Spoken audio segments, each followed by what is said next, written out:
Wih, oke. Oke, Bang, kita coba uppercut di sini. Kita usahakan ini tumbang dengan uppercut ya, Bang. Oke, bukan sok jago, salam dari Binjai. Media sosial kembali diramaikan dengan tagar salam dari Binjai, sebuah video yang menampakkan seseorang lagi memukul-mukul pohon pisang hingga roboh, sehingga video tersebut banyak diikuti oleh pengguna media sosial lainnya untuk membuat konten yang serupa. Buntut panjang, tren salam dari Binjai mulai meresahkan warga, di mana banyak ditemukan pohon pisang warga yang roboh. Bahkan salam dari Binjai ini juga sudah ada yang menemukan korban. Bagaimana pandang Islam tentang perbuatan yang merusak tumbuhan, dan bagaimana contoh yang telah dicontohkan oleh Nabi Muhammad SAW. Kenapa Nabi ini dinamakan dengan izin Allah Subhanahu wa Ta'ala dengan nama Muhammad, seakan-akan ingin melukiskan kesan kepada kita. Nabi terakhir ini saking mulianya sifat-sifat yang melekat pada dirinya, Allahu Akbar, hampir semua sifat-sifat kebaikan terkait dengan makhluk dimiliki dalam pribadi beliau. Kalau ada orang sabar, ini Nabi yang paling sabar. Kalau ada orang jujur, beliau yang paling jujur. Kalau ada yang tawadhu, beliau yang paling rendah hati. Kalau ada yang pemberi, beliau yang paling dermawan. Pak Ibnu Majah, nomor hadis 3221. Saya mau tanya sebentar, Bu. Nabi itu orang kaya atau orang miskin? Halo? Baik. Yang bilang kaya angkat tangan. Yang bilang miskin? Yang tidak jelas? Kita bikin kesepakatan aja ya. Baik. Kalau kita belum tahu, cukup katakan wallahu a'lam. Baik. Katakan apa? Wallahu a'lam. Malaikat ditanya belum tahu, subhanaka la ilma lana illa ma 'allamtana. Quran surah 2 ayat 32. Sahabat ditanya oleh Nabi tidak tahu, Allahu wa rasuluhu a'lam. Masya Allah, ada bukan malaikat, bukan sahabat, ditanya tahu semuanya. Nabi orang kaya, orang miskin? Allahu a'lam. Ini masjid apa sekarang? Oh, Masya Allah. Sudah berada di sini belum tahu masjidnya. Istiqlal, Pak. Baik. Nabi itu ternyata Ibnu Majah nomor hadis 3221. Orang kaya, Pak, dalam urusan ibadah.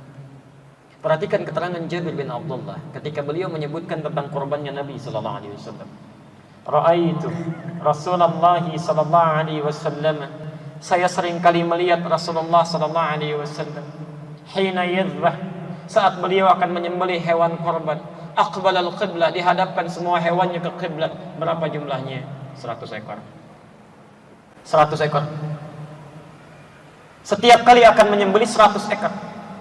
Lalu bagaimana cara menyembelihnya? Sebelum disembelih, qala, beliau kemudian mengatakan, lihat kalimatnya, betapa pedulinya Nabi Muhammad SAW tidak hanya dengan dirinya, tapi disebutkan orang-orang sekitarnya.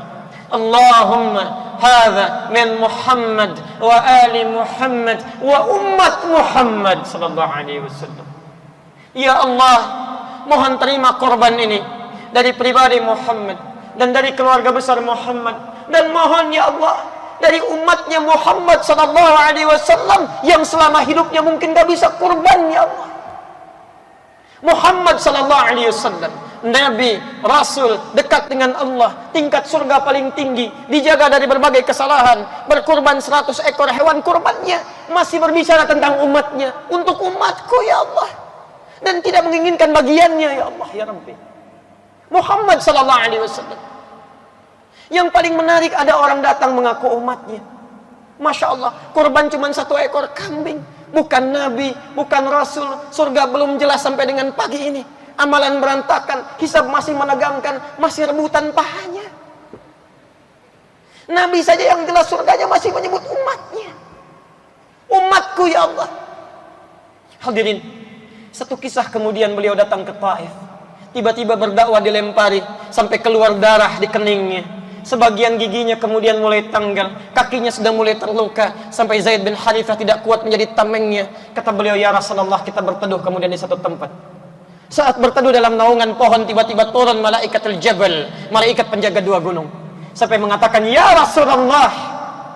Saking merasakannya penderitaan Rasulullah sallallahu alaihi wasallam, malaikat turun sampai mengatakan, ya Rasulullah, angkat tanganmu, mud yadaika ila sama, angkat tanganmu ke langit. Is'alullah, mohonkan kepada Allah supaya saya angkat 2 bukit Taif untuk menghimpit manusia-manusia yang tidak punya sopan santun ini. Saya himpit mereka. Apa kata Nabi? Lah, mohon jangan lakukan. Fa innahum qaumun la ya'lamun. Mereka cuma belum tahu saja. Nah, Bapak Ibu sekalian, yang paling menarik, apa yang diinginkan dari nama ini? Sebetulnya bukan hanya diketahui sifatnya. Itu sudah ma'ruf. Jangankan pada manusia, maaf, pada hewan. Saat akan disembelih, kata Nabi, tolong jangan sakiti hewan itu. Tajamkan pisaunya, cepat sembelih. Ketika ada tumbuh-tumbuhan, tolong jangan rusak. Tolong jangan rusak. Masya Allah. Jaga dengan baik, kata Nabi, jangan rusak tanaman. Sehebat-hebatnya orang berperang, jadi maaf ya, dalam peperangan itu tidak ada nilai kasih. Makanya surat At-Taubah yang berisi peperangan itu tidak dibuka dengan bismillah, karena tidak ada nilai kasih. Izin, ada nggak peperangan misalnya yang penuh dengan kasih sayang? Assalamualaikum, saya mau nembak ya, izin.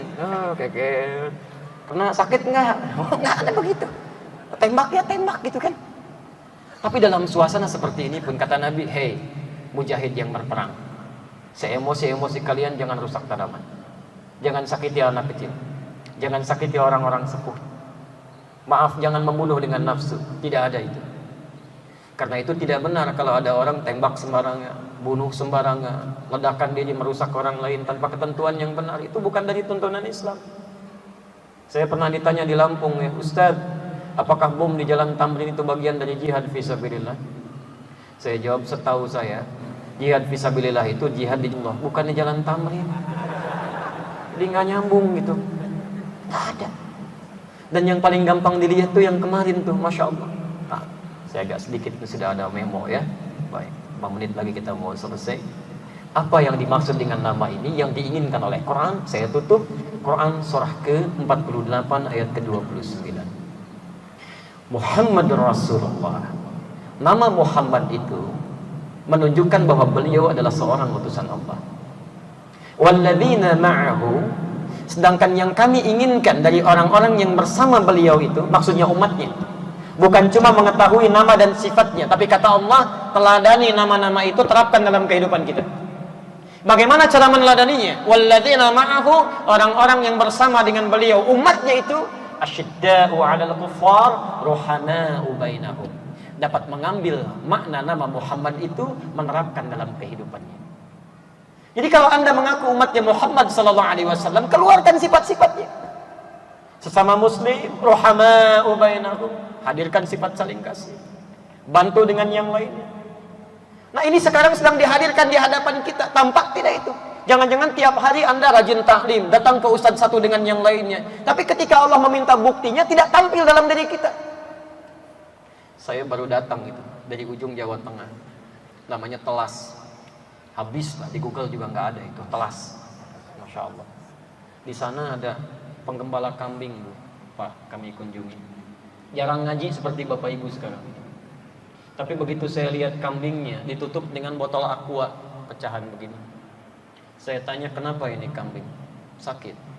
Perhatikan, kata orang ini bukan sakit mas, tapi ini kambing baru didatangkan dari tempat kami beli. Kami tutup mulutnya supaya di jalan tidak makan yang bukan haknya. Ada orang desa yang hidupnya cuma 100.000 per bulan. Kedatangan tamu, semua yang terbaik dibagikan. Bukan hanya menutup lisannya, mulut kambingnya bisa dijaga.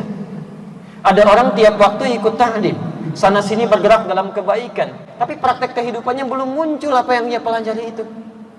Itu yang belum tepat. Saya tidak, Ustaz, kata ibu di sana. Alhamdulillah, tidak seperti ibu itu tuh. Sama. Iya ya, nggak nyangka ya ibu itu. Nyangka tuh. Hati-hati gitu ya. Maka dari itu mari kita praktikkan nama Nabi ini, lekatkan dalam kehidupan kita, dan contoh yang terbaik, alhamdulillah. Kemarin 2 Desember sudah kelihatan tuh, banyak tidak merusak rumput ya. Kemudian saling tidak dorong-dorongan, bergerak dengan bersamaan. Ayo coba lihat apakah tanggal itu saja atau bisa dipraktikkan nggak dalam kehidupan sekarang. Nggak ada faedahnya kalau cuma rame-rame menuntut sesuatu tapi tidak diaplikasikan kebaikan setelahnya. Bisa nggak setelahnya saling merangkul dalam kebaikan, tidak mencela satu dengan yang lainnya, membantu dalam kebaikan. Sekarang Allah sedang tuntut kita tuh di Aceh. Apa yang sudah kita berikan? Ayo, jangan-jangan Allah titipkan tenaga kepada kita, diminta untuk digunakan. Allah titipkan harta kepada kita, diminta untuk diinfakkan. Biasanya teman-teman Darut Tauhid ini setelah kajian suka ada sorban itu yang dipergunakan untuk membantu saudara-saudari yang lainnya. Coba dicek. Minimal doa. Doa itu. Ini bantu dengan tenaga tidak ada. Bantu dengan pikiran tidak ada. Dengan harta juga susah. Mendoakan juga susah. Ya, Masya Allah. Lantas apa yang bisa diberikan? Karena itu bertakwalah kepada Allah Subhanahu wa ta'ala.